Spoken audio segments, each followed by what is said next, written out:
नमस्कार व्यूअर्स, बहुत स्वागत आप सभी का। आप देख रहे हैं आपका प्रोग्राम कॉफी पर कुरुक्षेत्र। मैं हूं सौरभ शर्मा, आपके साथ बातें करते हैं बिल्कुल खुल्लम खुल्ला, और वो बताते हैं आपको जो कोई और नहीं बताता। ये हमारी खासियत है, इसलिए आप हमको देखते हैं, पसंद करते हैं। बहुत शुक्रिया आपका। आज व्यूअर्स बात करेंगे हम लोग, आप कहेंगे फिर वही टॉपिक नहीं। योगी जी तो हैं लेकिन नया है। आज 14 अगस्त है। 14 अगस्त को पाकिस्तान मनाता है अपना आज़ादी का दिन, और हम मनाते हैं विभाजन विभीषिका स्मृति दिवस। हम बंटवारे की 30 याद करते हैं। उसी पर बोल रहे थे आज योगी जी, तो मैं उन्होंने क्या बोला उससे पहले मैं ज़रा आपको एक कहानी सुनाता हूँ छोटी सी। मैं हमारे से मंगवा लूँ तो पहले फिर कहानी फिर सुने। प्रदीप जी हमारे साथ हैं। प्रदीप सर बहुत स्वागत है आपका। विनोद जी बहुत, सर आज कहानी है। विनोद जी हमारे साथ हैं, और शांतनु गुप्ता जी हमारे साथ। कहानी सर क्या है, एक एनेक्डोट है हल्का सा, फिल्म, वो भी फिल्मी है। शहंशाह पिक्चर आई थी, आपको याद होगा। शहंशाह पिक्चर के स्क्रिप्ट राइटर थे टीनू आनंद, एक्टर भी है मशहूर। तो उनका मैंने एक इंटरव्यू सुना था। योगी जी की बात पे मुझे वो याद आ गया। उसमें उन्होंने कहा कि मेरे पिताजी भी स्क्रिप्ट राइटर थे, तो मेरे पिताजी ने उस फिल्म का सबसे हिट डायलॉग क्या था याद कीजिए, जो आज तक लोग सड़क चौराहे पे भी बोल देते हैं, रिश्ते में हम तुम्हारे बाप होते हैं, नाम है शहंशाह। ये डायलॉग मेरे पिताजी ने लिखा था। तो मैंने उनसे कहा कि आपने बड़ा पोएटिक लिख दिया है, ये तो बड़ा फ्लावरी सा है, आजकल कहाँ ज़माने में ये देखेगा लोग देखेंगे। बोले बेटा तुमको फिल्म में मिला है जंगल का शेर, जो स्टेटस जंगल में शेर का होता है वो तुम्हारा हीरो है, अमिताभ बच्चन। वो घास फूस नहीं खाएगा, उसको मटन दो, उसको कुछ नॉनवेज दो, चबाने के लिए दो, उसको कुछ ऐसा दो जो उसके मुंह से निकले तो तहलका हो, उसको ये डायलॉग दो। फिर मैंने ये डायलॉग अमिताभ बच्चन जी को दिया और डायलॉग हिट हो गया। और फिर मैं अब तक सोचता हूँ कि ये अगर फिल्म का हीरो कोई और होता अमिताभ बच्चन के अलावा, उसके मुंह से ये डायलॉग कैसा लगता, गधा लगता। कोई भी आदमी बोलता हुआ, रिश्ते में हम तुम्हारे बाप लगते हैं। इमेजिन कीजिए किसी भी और एक्टर को कैसा लगता है डायलॉग बोलता हुआ। वो काम आज योगी जी ने किया। योगी जी ने बोला सर कार्यक्रम में कि पाकिस्तान या तो हिंदुस्तान में मिलेगा, नहीं तो दुनिया के नक्शे से इसका नामो निशान मिट जाएगा। मैंने कहा इमेजिन किया, मैंने कहा ये डायलॉग कोई बोल सकता है हमारे यहाँ? कोई मुख्यमंत्री, कोई और अपोजिशन का लीडर, यदि इनफैक्ट बीजेपी का भी कोई और लीडर, अब इमेजिन कीजिए, मोदी जी को अलग कर रहा हूँ इसमें से, लेकिन किसी के मुंह से अच्छा नहीं लगेगी ये बात, ये ऐसी बात। और मुझे तो याद भी नहीं किसी ने कभी कोई ऐसी बात की हो। कन्विंसिंग कि हाँ यार दिल से बोल रहा है। कि वो जो बोल रहे हैं वो केवल मतलब अपने पॉलिटिकल ऑडियंस के लिए या वोटर के लिए नहीं बोल रहे हैं, ये उनका कन्विक्शन भी है। नेता कोई भी बोलता है, मैं हमेशा मानता हूं कि ऐसा नहीं होता कि वो वोटर का ध्यान ना रखता हो या पॉलिटिकल पॉइंट स्कोर करने के लिए ना बोलता, वो तो अंतर्निहित है। लेकिन उसके अलावा आप जब कन्विक्शन के आधार पर अपने बोलते हैं तो आप ज़्यादा जो है ओरिजिनल लगते हैं। बात आपकी ओरिजिनल लोगों तक पहुंचती है, दिल तक। नहीं तो एक मिनट क्या मतलब सेकंड्स लगते हैं पब्लिक को ये पहचानने में कि ये बनाया हुआ डायलॉग है, बनावटी ये या दिल से बोल रहे हैं, पढ़ के बोल रहा है या बनावटी बोल रहा है। और सौरभ जैसे अटल जी कहते थे कि जब चुनाव के समय रैली होती है, पब्लिक मीटिंग होती है, तो सामने जो लोग बैठे होते हैं उनकी आंखों में 2 बत्तियां होती है, एक लाल एक नीली। अच्छा, ये क्यों? तो जो लीडर भाषण दे रहा होता है उसको समझ में आ जाता है कि लाल बत्ती जल रही कि नीली, हरी, सॉरी हरी, लाल और नीली नहीं, हाँ लाल और हरी। तो बोले हरी का मतलब ये वो आपकी बात को सुन रहा है और वो मानने को भी तैयार है। अच्छा, लाल बत्ती का मतलब है कि वो सुनने में इंटरेस्टेड नहीं है, आप जो कह रहे हैं उसमें उसकी कोई रुचि नहीं है, मजा नहीं आ रहा। तो हाँ, तो इसका मतलब है कि यहाँ आपका कुछ होने वाला नहीं है। तो उन्होंने बस भूमिका बना दी सर, आपने बना दी भूमिका तो हमारे प्रोग्राम की। ओरिजिनल योगी, आज आपको ओरिजिनल खालिस अंदर से योगी क्या है ये आज हम आपको बताएंगे। और यहाँ चारों लोग जो बैठे हैं, मेरे तो 3-4 मुलाकातें होंगी इंटरव्यू के सिलसिले में, आप लोगों की बहुत सारी मुलाकातें होंगी, तो मुझे लगता है आप सबके पास बहुत सारे किस्से होंगे आज योगी आदित्यनाथ के बताने के लिए। सबसे ज्यादा किस्से तो शांतनु के पास होंगे। ये तो इन तो किताब उनकी जीवनी लिखी है। हाँ, ये तो चलती फिरती किताब है योगी जी के ऊपर। के पास भी होंगे, थोड़े बहुत मेरे पास भी हैं, तो वो किस्से तो। आपका शेर नहीं आया सर? शेर? हाँ, आज शेर दीजिए, फिर हम आज क्षणिका से शुरू आज क्षणिका से शुरू करना। वो भी शेर ही होती है, वो हिंदी में होती है, शेर उर्दू में होता है, और योगी जी पे फिट बैठेगा शायद। हाँ, बिल्कुल।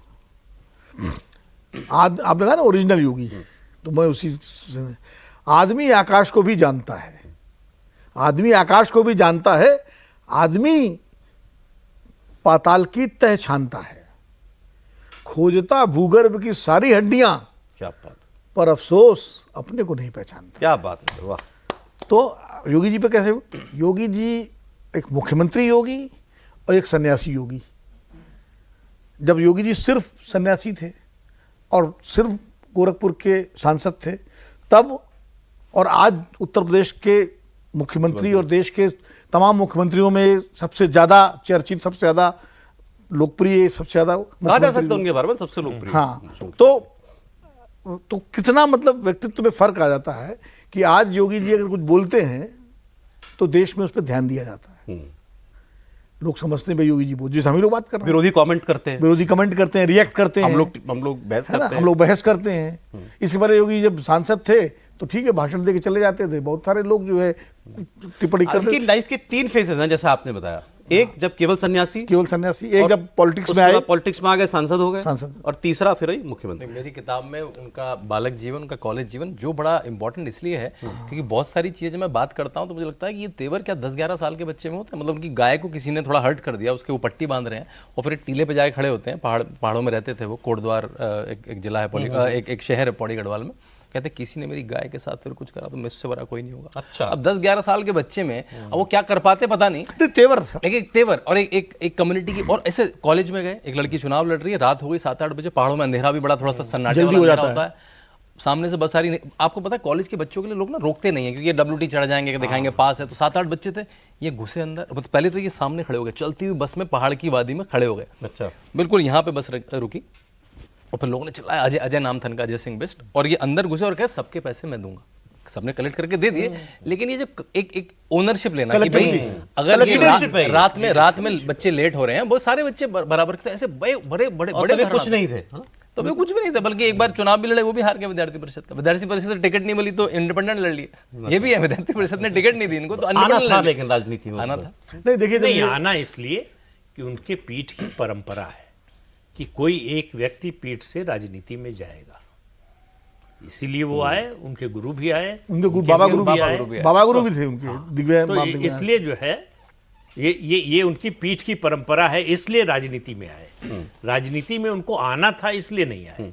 दूसरा कारण राजनीति में आने का जो कहते हैं कि ये जो धारणा बनी हुई थी कि ये जो साधु सन्यासी हैं ये लोग प्रशासन नहीं चला सकते, इनके बस का नहीं है, ये प्रशासन में जो है उसमें फिट नहीं बैठ सकते। इनको जो है विकास क्या होता है, योजनाएं कैसे बनती हैं, कैसे बननी चाहिए, ये सब बातें इनको समझ में नहीं आती। इनको जो अपना कोर एरिया है वही समझ में आता है। उन्होंने कहा मुझे ये गलत साबित करना था। अच्छा। जैसे जब ये कि जो है साधु सन्यासी भी अच्छा शासक हो सकता है, अच्छा एडमिनिस्ट्रेटर हो सकता है, अच्छा विकास करने वाला, अच्छी विकास योजनाएं बनाने वाला हो सकता हमारा है। एक उदाहरण है सर, कोई धर्मगुरु बन गया प्रशासक। नहीं, इनसे पहले प्रशासक तो बनी थी उमा भारती, लेकिन फेल हो गई वो। हाँ, बहुत शॉर्ट ड्यूरेशन, मतलब वो सफल नहीं हो पाई या सफल नहीं होने दिया गया, वो अलग एक डिबेट है। लेकिन वो शॉर्ट ड्यूरेशन के लिए पहली वही थी शायद धर्मगुरु जो मुख्यमंत्री बनी थी, उसके बाद अब योगी जी बने। नहीं, मैं दूसरी बात कर, जो आप योगी जी जब सन्यासी थे, जब उनके गुरु माता अवैधनाथ जी सांसद हुआ करते थे, तो योगी जी गोरखपुर में बहुत सक्रिय रहते थे। और सबसे बड़ी बात यह है जो योगी जी की लोकप्रियता गोरखपुर में क्या बड़ी, जो छुटभैया किस्म के तमाम अपराधी टाइप के तत्व थे ना, वो योगी जी से बहुत डरते थे। क्योंकि उस वक्त योगी जी जो है उन्होंने स्थानीय स्तर पर उस तरह के तमाम अपराधी तत्वों से गोरखपुर को मुक्त भी किया था। ये बड़ी बात बता रहे हैं, ये जानते हो, डिटेल ऐड करूंगा उस पूरे क्षेत्र को, और उससे उसी को उन्होंने फिर बाद में इनलार्ज किया जब चीफ मिनिस्टर बने स्टेट के लिए। एज आप बोल रहे हैं एज एमपी, एमपी बने पहले से मैं शुरू कर पाया, जब केवल मठाधीश जब मठाधीश थे। नहीं, मठाधीश भी नहीं थे, मठाधीश तो गुरु जी थे अवैधनाथ जी। 94 में मठ से जुड़ने के साथ ही इन्होंने मतलब वहां सारे आपराधिक तत्वों को मतलब उनके साथ करना शुरू कर दिया। हाँ, 94 में उन्होंने संन्यास ईस्टर्न लिया। यूपी में अगर माफिया के कब्जे में आम हिंदुओं की जमीन संपत्ति नहीं चली गई तो उसका सबसे बड़ा श्रेय अगर किसी को है तो योगी आदित्यनाथ को। वो जो खौफ था, खौफ और लोगों के मन में जो खौफ, टेरर, भरोसा, दो चीजें, जो माफिया है उसके मन में खौफ, जो आम आदमी है उसको भरोसा, योगी जी तक संदेश पहुंच जाएगा तो बच जाएगा। क्या करते थे ये? पहुंच जाते थे। अच्छा। पुलिस को भी मालूम है कि गलत काम के लिए नहीं आएंगे, और नहीं, आमतौर पुलिस पर को नेता ये क्या करता है, नेता कप्तान को फोन करेगा, नहीं, कप्तान तो SSP सरकारें को अपनी फोन नहीं करेगा, थी, SP को फोन सरकारें करेगा। मुलायम की थी, सरकारें अखिलेश की थी, सरकारें मायावती की, तो तो ये सरकारें सीधा तो अपनी स्पॉट थी। पे पहुंच जाते थे। बिल्कुल पहुंच जाते और लोग थे, पहुंच जाते थे बिना- इनके पीछे। बिना किसी जो है हिचकिचाहट के कि वहां 5,000 आदमी हैं कि 10,000 हैं, हम अकेले जा रहे हैं। एक किस्सा मैंने आपको सुनाया ही था, जब मुख्तार अंसारी खुली जीप से दंगा करा रहे थे मऊ में, तब गोरखपुर में खबर आई और चल दिए, बोल के चले, प्रेस को बुलाया, कहा कि मैं जा रहा हूं, बीजेपी वालों को आना है साथ तो आए, ना आना हो तो ना आए, मैं अकेले जाऊंगा। अच्छा, और चले, और पहुंचते पहुंचते वहां जो है पूरा कारवां ये बन तो गया। नई बात है, मतलब और मुझे मुलायम सिंह को इतना जो है- नहीं पता था मुझे। नहीं, नहीं, ये तो सारी डीएम को बातें कहना public पड़ा domain में कि है भाई। कोई एक्शन मत लेना योगी जी के पब्लिक डोमेन में उस पर गिरफ्तारी भी हुई थी उनकी, एक बार जेल भी इनकी गए थे गिरफ्तारी वो। हुई, नहीं, इनकी- वो उस दूसरे वो मामले। दूसरे कांड में हुई। जब गिरफ्तारी हुई तो मठ से जिस पुलिस थाने में था वो 2.5 किलोमीटर था, 8 घंटे लग गए, जनता बिज गई उसमें। एक एक आदमी को पुलिस उठाती थी और 1 इंच जीप आगे, वहां के किसी गोरखपुर से जो उस समय रहा होगा, 2007-8 की बात है। तो ऐसे बड़े किस्से हैं उनके पास ना, कि वो सुबह उन्होंने अपना जनता दरबार खत्म किया, जनता दरबार, वो मैंने देखा है इनका जिसमें वहाँ का 200-300 लोग आते हैं, और उसमें केवल गोरखपुर के लोग नहीं, पूर्वांचल से चले आ रहे हैं, बिहार से आदमी चला आ रहा है। जब वो सुनता है कि एंड नॉट ख्याति- ओनली हिंदूज। उसमें तो आपको विजुअली मैं मुसलमान दिख आपको- अब जाएंगे। आपको मैं एक नाम बता दूं, नाम नहीं बताऊंगा क्योंकि बता ही दीजिए। नहीं, नाम बताना ठीक इसलिए नहीं है। एक अपराधी सज्जन थे जो राजनेता थे, अपराधी भी थे, राजनेता भी थे, मुस्लिम नहीं थे, ये मैं बता दूं, माफिया थे, और बाद में उनकी हत्या भी हो गई। अच्छा, हाँ, और वो जो है उनका बड़ा आतंक था उस पूरे इलाके में, लेकिन उस आतंक को तोड़ने में योगी जी की बड़ी भूमिका थी। तो इस तरह के तमाम सारे तत्व थे। कोई जरूरी नहीं है कि जो मुस्लिम माफिया थे खाली उन्हीं के खिलाफ उनका वो रहा हो। वो माफिया का मतलब माफिया, लेकिन बर्दाश्त वो भी नहीं करते। वो जो मतलब 2012 में देखिए, गोरखपुर के बारे में आप जानते हैं तो जरूर जानते होंगे, 2 बातें जानी जाती हैं, एक मंदिर, एक हाता। हाँ, वो आपने बताया। हरिशंकर हाँ, वो हरिशंकर तिवारी का हरिशंकर था। तिवारी जहाँ रहते थे वो हाता कहलाता था। तो कोई भी नेता आए किसी पार्टी का, मंदिर में जरूर आता था। बीजेपी का नेता आए तो पहले मंदिर ही जाता था, बड़ा स्वाभाविक।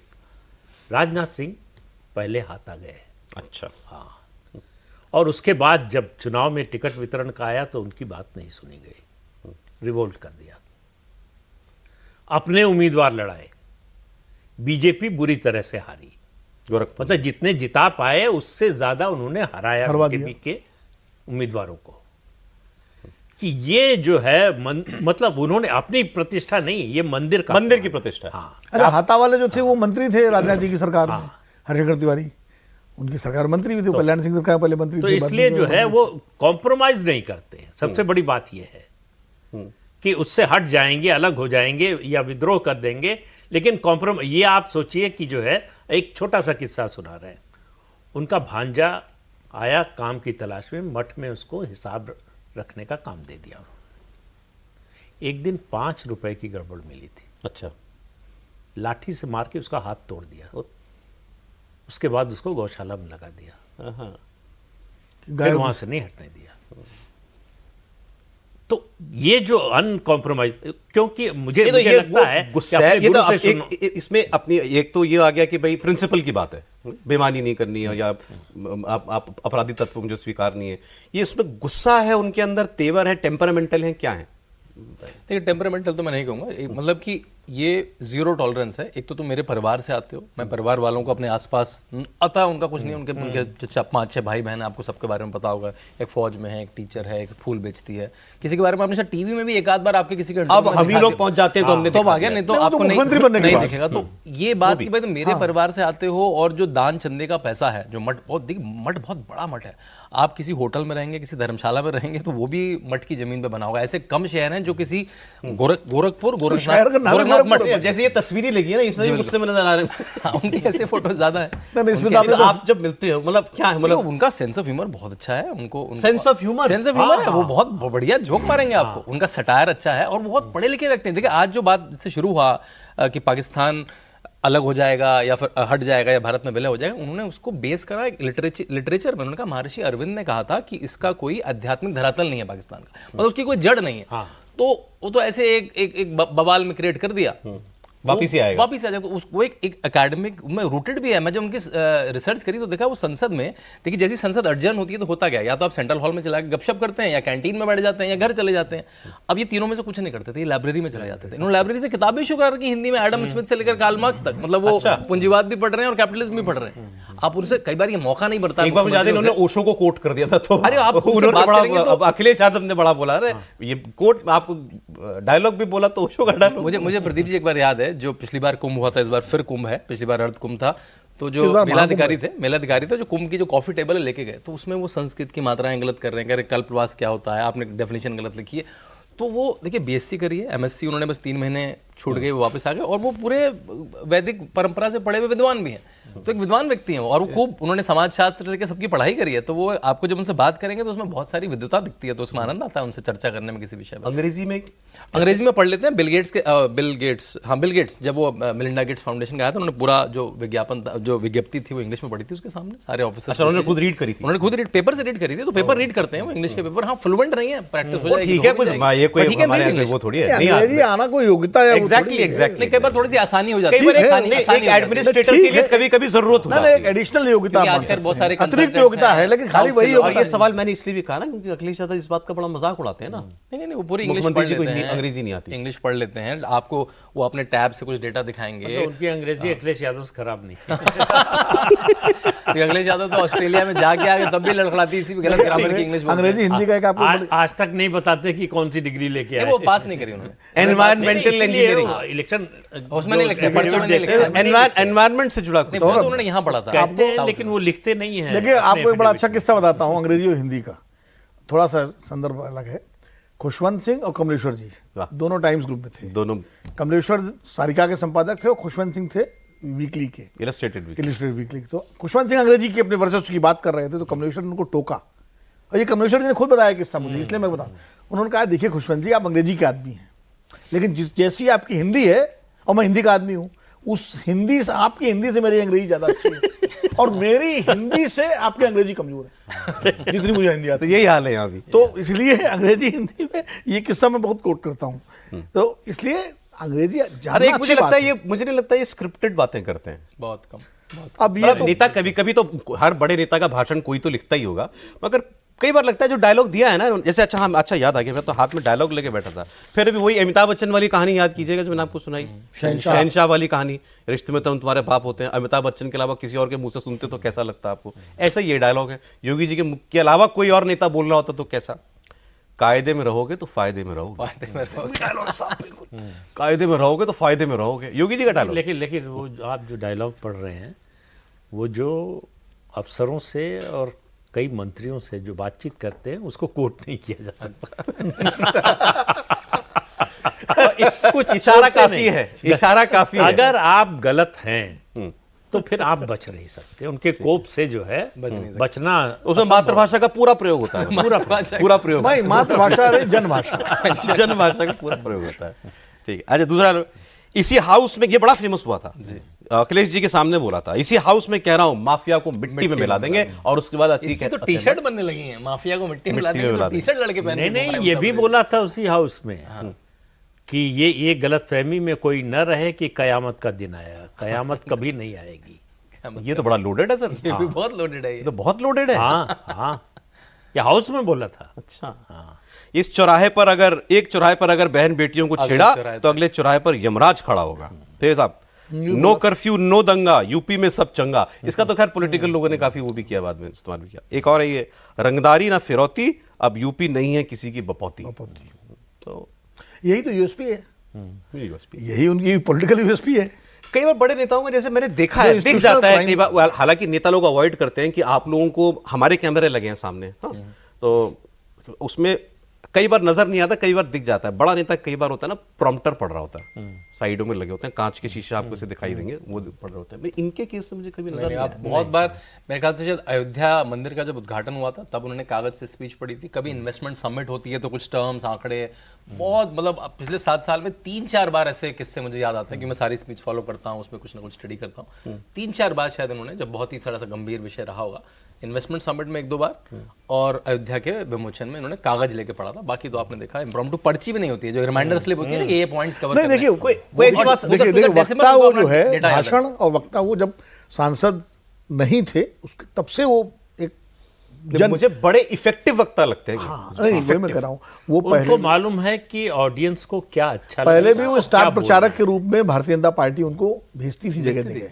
जब वो सांसद थे तो ऐसा नहीं आप कि उनका मुख्यमंत्री बने 2004 उनको पहले भी स्टार तब भी प्रचारक वो में स्टार भेजा जाता प्रचारक हुआ था। करते थे। तो वक्ता तब तो केवल MP थे वो। हाँ जब केवल MP थे, वक्ता तो तब भी वो थे और जबरदस्त वक्ता थे, उनको भेजा जाता था। और खाली हिंदुत्व के मामले में तो बहुत आक्रामक हिंदुत्ववादी नेता रहे हैं वो उन्होंने तो संसद के- मुख्यमंत्री बनने के बाद संसद के वो बहुत पटल अपने पे को क्या कहते हैं कंट्रोल करके बोलते हैं। संसद के पटल में जोर से भाई कहा वो था जो अब कंट्रोल में भी काफी कुछ बोल देते हैं। भाई जोधा और वो वाला तो उनका उन्हीं का भाषण है जो उन्होंने जब मुख्यमंत्री ने एक तब बार किया बोला था क्या औरंगजेब के वंशज जो हैं आज पंचर लगा रहे हैं या समथिंग लाइक दैट क्या? तो वो इसलिए वो उस जो है वो वक्ता कोई ऐसी बात बताइए शांतनु जी, मतलब आपको हैरान रह गए हो सुन के या आपके सामने कुछ हुआ हो ऐसी कोई बात? देखिए 2-3 एक कॉलेज की बताता हूँ और एक इधर इधर जब वो मुख्यमंत्री बन गए कॉलेज में एक और उसी तरह विद्यार्थी परिषद में थे वो। विद्यार्थी परिषद का एक पूरा उत्तराखंड का शायद उत्तराखंड और पूरे नॉर्थ का एक अधिवेशन हुआ। उसमें एक बालक की मृत्यु हो गई, उसे हैजा था। तो उसे कुछ पहले तो उसको हॉस्पिटल में ले गए, उसे ब्रॉड डेथ डिक्लेयर करा गया, फिर सबने छोड़ दिया। छोटा हॉस्पिटल था, जो बॉडी थी उसको भी डिस्पोज करने को रेडी नहीं था। वो पास के करीब 15-20 किलोमीटर गांव का व्यक्ति था। इन्होंने उसको लपेटा, ऑटो ट्रैक्टर लिया और उसको छोड़ के आए और खुद हैजा हो गया इनको। आप कोई भी मन पे हाथ लगा के सोचिए, आप आज भी इतनी व्यवस्थाओं के बाद करेंगे क्या एक अनजान व्यक्ति को जिसको हैजा हो के मर गए? एक तो बीमारी, दूसरी डेड बॉडी। हैजा तो इन्फेक्शियस होता है, इन्फेक्शन हैजा तो संक्रामक रोग है ना। और अरे हम लोग डेड बॉडी के आम आदमी करीब नहीं जाना चाहिए। उसको एक देखना नहीं चाहता। 21 साल का लड़का उठा के ले जा रहा है, तो वो लोग दंग रह गए कि ये ऑटो में डाल लिया। ऑटो में लपेटा और ले गए भी। अब कोई कुछ कर नहीं रहा परिवार ये को तो देख के। वाकई मतलब दिस तो जब मैं सुना ना, फिर मैंने सोचा यार कोई ज्यादा अतिशोक्ति कर रहा है। मैंने पूरे एरिया को पता है, हर विद्यार्थी परिषद के व्यक्ति को पता है।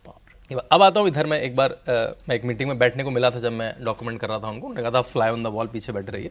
स्टार्टिंग में उन्होंने मीटिंग करी पहले महीने, अगर आपको याद हो तो, बिल्कुल जब इन्होंने सत्ता संभाली 6 से 9 शाम के 6 से 9 एक प्रिंसिपल सेक्रेटरी को बुलाया और उसने प्रेजेंटेशन से बताया पिछले 10 साल में उत्तर प्रदेश में शिक्षा में क्या हुआ। प्रिंसिपल सेक्रेटरी आता था, सारे मंत्री, पूरा मंत्रिमंडल, MOS सब बैठते थे और ये काउंटर क्वेश्चन पूछते थे। शाम को खाना आ जाता था, इनका अपना टिफिन आता था, बाकी सबके लिए वो पैकेट वाला खाना आता था। वो 11-12 बजे चलता था। तो एक बार किसी ने कहा कि उत्तर प्रदेश में एयरपोर्ट कम है, भाई लखनऊ और बनारस के एयरपोर्ट हैं और हमें एयरपोर्ट होने चाहिए, मीडिया को दिक्कत होती है, बिजनेसमैन नहीं आते हैं। तो उसके 8-9 मिनट के बाद जब खत्म हो गया तो इन्होंने बोला हाँ वहाँ पे टर्मैक तो है लेकिन वो बोइंग नहीं उतर सकता है, वहाँ पे इतने सीटर नहीं उतर सकता। तो बोलते रहते लोग, सोचना अरे तो बाबा तो घंटी बजाने वाले बाबा तो इतना कैसे पता है। लोग भूल जाते हैं 19 साल से व्यक्ति वो पार्लियामेंट में, हर पार्लियामेंट में उनकी डिबेट्स नेशनल एवरेज से ज्यादा है, उनके number of question national average से ज्यादा है। प्राइवेट मेंबर बिल जो यूज ही नहीं करता है इंस्ट्रूमेंट कोई, उसको उन्होंने हर बार 2-2, 3-3 कर रहे हैं। सही बात है। इसे तो ऐसा शायद मेरे ख्याल से प्रदीप जी आप अगर बताइए कि ऐसा कोई और उदाहरण है जो कोई 19 साल में पार्लियामेंट में रह के मुख्यमंत्री बनाओ? मेरे ख्याल से और कोई उदाहरण नहीं है